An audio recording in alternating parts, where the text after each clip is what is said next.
असलम इकबाल हलफ ना उठा सके। सुनी इतिहाद कौंसल ने पंजाब की वजारत आला का उम्मीदवार तब्दील कर दिता। PTI के रूपोश रहनुमा हमाद अजहर के मुताबिक वजारत आला का उम्मीदवार तब्दील करने का फैसला नामजद उम्मीदवार असलम इकबाल की मुशावरत किया गया। PTI के मुताबिक हुण सुनी इतिहाद कौंसल की तरफ तो राना आफ्ताब अहमद खान वजारत आला के उम्मीदवार होंगे।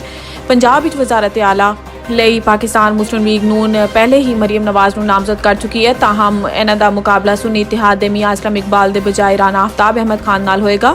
वजीर आला पंजाब दा इंतखाब पीर नूं होएगा। वजारत आला दी दौड़ च शामिल होने लई कागजात नामजदगी आज शाम 5 बजे तक जमा करवाए जा सकणगे। वाजे रवेगे पंजाब असैम्बली च स्पीकर ते डिप्टी स्पीकर लई होने वाले इंतखाबात च मुस्लिम लीग नून दे मलिक अहमद खान ने सूबाई असैम्बली स्पीकर मुंतखब हो चुके ने। शाजिया मरी ते नफीसा शाह ने कौमी असैम्बली की मखसूस नशिस्तां तो अस्तीफा दे दिता। शाजिया मरी ते नफीसा शाह ने जनरल इलैक्शन जीतन तो बाद कौमी असैम्बली की मखसूस नशिस्त तो अस्तीफा दे दिता। सईदा नफीसा शाह हल्का NA 202 खैरपुर तो कामयाब हुई, जबकि शाजिया मरी NA 209 सांगड़ तो जीती। नफीसा शाह ने साबिक वज़ीर आला सिंध सैयद गौस अली शाह नूं हराया, जबकि शाजिया अता मरी ने ग्रैंड डेमोक्रेटिक अलायंस GDA दे मोहम्मद खान जुनेजो ने शिकस्त दी। इलैक्शन कमीशन की जानिब तो जारी करदा नोटिफिकेशन के मुताबिक पीपल्स पार्टी की रहनुमा शर्मिला फारूकी ते सहर कामरान मखसूस नशिस्त रुकन कौमी असैम्बली मुंतखब हो गई।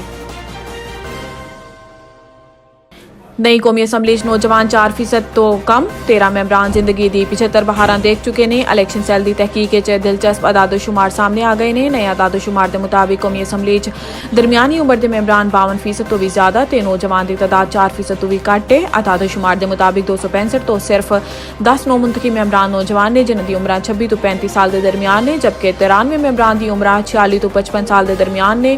अदादोशुमार यह गल भी सामने आई है कि 46 नौ मुंतखब मेंबरान की उम्र 36 तो 45 ते 56 मेंबरान की उम्र 56 तो 65 साल के दरमियान, जबकि 47 नौ मुंतखब मेंबरान की उम्र 66 तो 75 साल के दरमियान ने।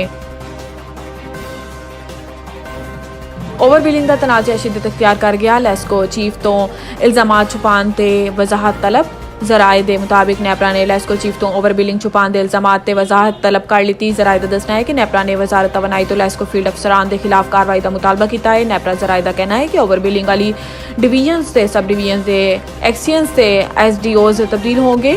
याद रहे कि गुज़िश्ता रोज़ा खबर सामने आई सी कि नेपरा ने ओवरबिलिंग की शिकायत की तहकीकात सामने आने ते ऐसे मुलविस अफसरान के खिलाफ कार्रवाई का आगाज कर दिता है।